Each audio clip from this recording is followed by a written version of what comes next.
PowerPlayChess, brought to you in association with Kagi. Shreyas Royal has become England's youngest ever Grandmaster at the age of 15. He was born in India.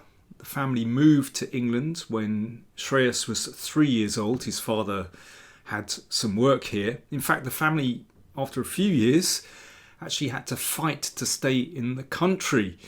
They had visa problems, and it was only through the plea of Rachel Reeves, who's a politician, Member of Parliament, that they secured the right to remain in the country. Many of you might know Rachel Reeves. She's the current Chancellor of the Exchequer, and she was a strong chess player in her youth. Many qualities make a strong and successful player. Talent and hard work are the obvious ones, but resourcefulness, resilience born of mental strength are essential qualities if you're going to succeed. And Shreyas clearly has that, as he demonstrated in this British Championship where he secured his final norm. In the last round he was playing against Michael Adams. Shreyas just needed a draw, and Adams built up a very strong position. Shreyas was probably lost. But through tenacity, through ingenuity, he managed to hold the draw. And I want to show you another game from the British Championship. This is round 3 game against Mark Hebden, veteran English Grandmaster. And Shreyas had to display incredible ingenuity in a lost position, in a position that seemed absolutely hopeless. So Shreyas playing white, Hebden playing black, and it's a King's Indian, and Mark knows more about the King's Indian defence than you've had hot dinners, I'm telling you. He's a real expert and a very wily exponent of the opening. Now Shreyas goes for h3, and the systems with h3 with white against the King's Indian I like very much. They often really take the fight to black.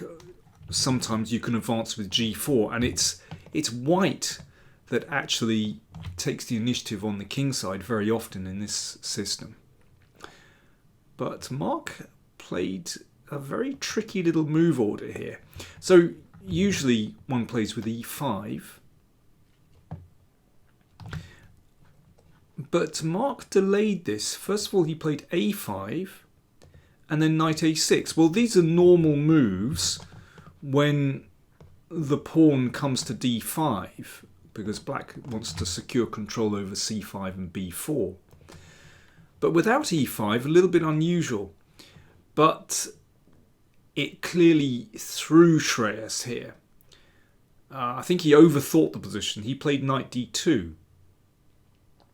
I think if white plays either bishop e2 or, in fact, even bishop d3 in this position, then I think white is doing absolutely fine. So after e5, for example, you could just castle here. Or bishop e2, and after e5, well, we get a pretty normal position after d5 as well. Anyway, knight d2.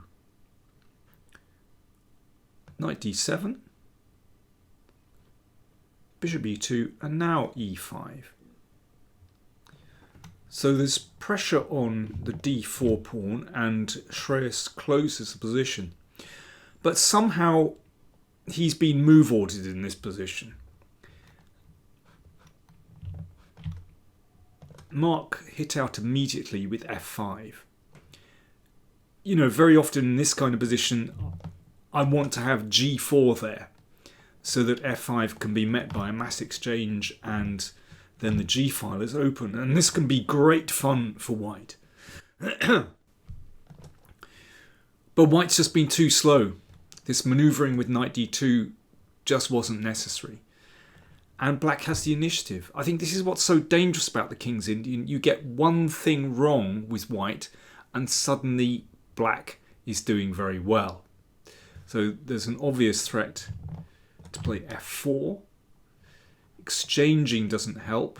I mean, very often one can blockade these pawns with f4, but that's clearly not possible here because of a check. White is just a move too slow with the king in the middle. So Shreyas played f3. But this isn't a very joyful move to play because with these pawns here, you can see that all these dark squares are very weak, and yep, we can exploit the fact that the king is still in the middle. Bishop h6, excellent move from Mark. Typical tactic in these kind of King's Indian positions. If bishop takes, then there's a check, double attack of course. King moves to the side and queen h6, and this is pretty ugly. You know, all these dark squares are weak. The king's been displaced. Nice position for black. So Shreyas ducked with bishop f2, but that leaves this bishop in an absolutely beautiful position. Knight c5, yep, nice redeployment. Nice control over these squares. And of course, white needs to do something about the king. But if castles, then queen g5. So the queen attacks the knight here. This might be the possibility to get that bishop into the game, threatening here. So this is still a difficult position. You can see in this kind of position, I would much rather have the pawn on h2. So that's why Shreyas played h4. I mean, this isn't really a sign of aggression. It's simply that he was concerned about queen g5. But that's not a beautiful move to play. It's going to be very difficult for white to castle queenside. I would say undesirable because black is so well set up and this bishop's striking down the diagonal.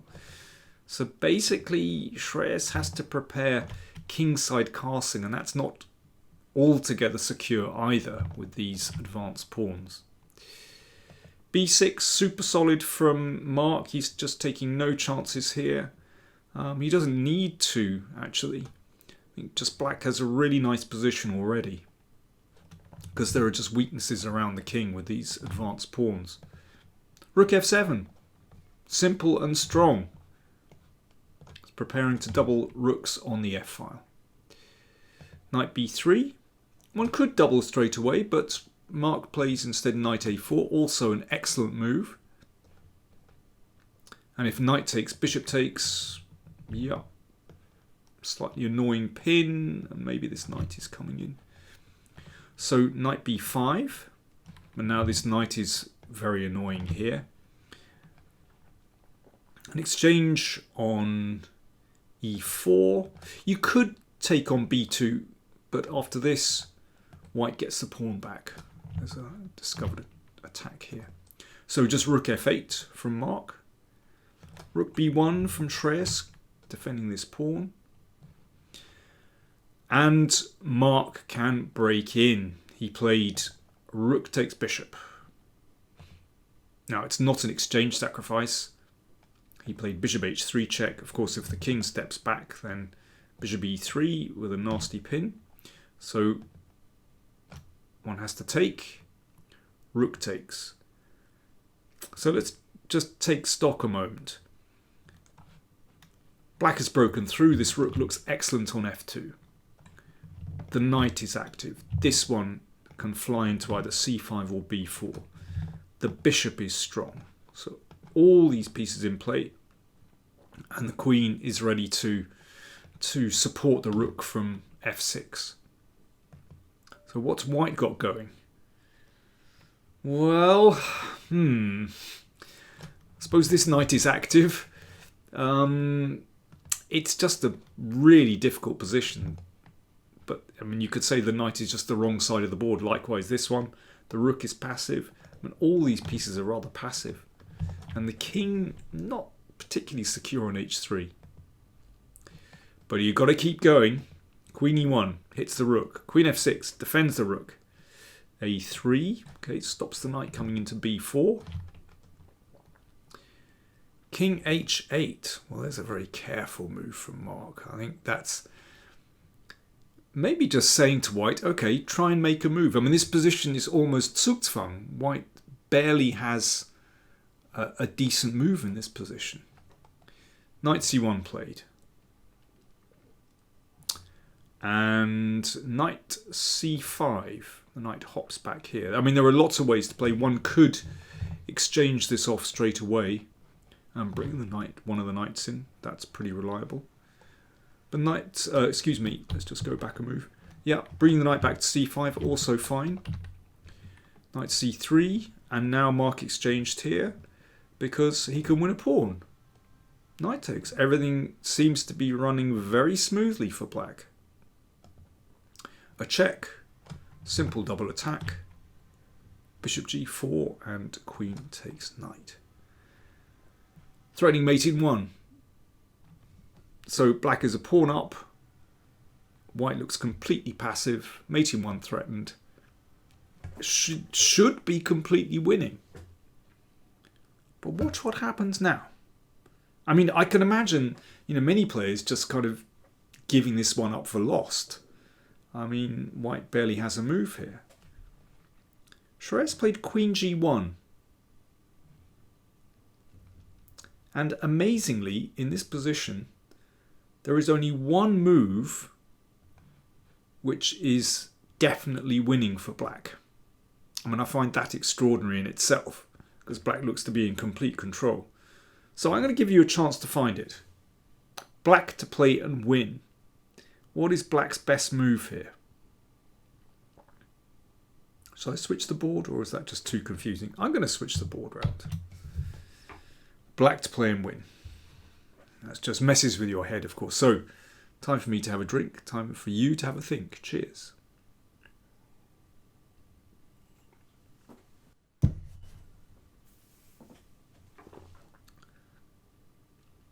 Black to play and win. Well, incredibly, the only move to win is king g7. Really. And the point is that these squares are covered. So that after, for example, rook f1, then the knight can move in. You can see there isn't a problem here. These squares are covered, so the queen is unable to come in here. And something like bishop e6 isn't going to help because that just gets exchanged. And queen f5 just exchanges queens with a winning endgame for black, because that pawn will be taken. And if queen takes rook, and again, these squares are covered. I think that's really important. And crucially, after bishop e6, queen h1 is a winning move, because if king here, you can play h5, and that's a rather unfortunate end for white's king. So king g1 is the only move to win. Okay, let me switch it round just to confuse you. But Mark played rook d2, which looks like a completely natural move.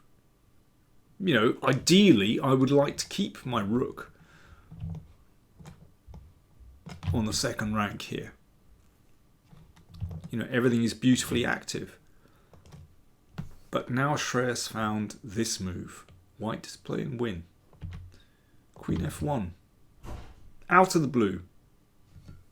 Game over. Mate threatened. And there is no good defence. Mark actually resigned in this position. Okay, well, let's just take this through slowly. So queen f8 threatened. So king g7. Bishop e6, threatening a check. So, well, let me just give an example what could happen. So if knight c5, check here, queen check, and g4 and mate. Okay, so what about rook d3? So that would prevent the g4 because of the pin. check here. In fact, there's only one move to win for white here, and that's rook f1. And the idea is this: if knight c5, you give a check, and then the rook comes in. And of course you can give up the queen, but that's lost. But if pawn takes rook, then bishop f7 mate. So incredible. I think might have played on a move or two if I were Mark, but no, I think that's Shreyas would have seen it, of course. But yeah, what a fantastic turnaround. Incredible. So yeah, to do well in the tournament, you need to have so many qualities, including perhaps just a little bit of luck as well. There we go. So many congratulations to Shreyas Royal, who has become England's youngest Grandmaster at the age of 15. No doubt we'll be seeing much more from him in the future.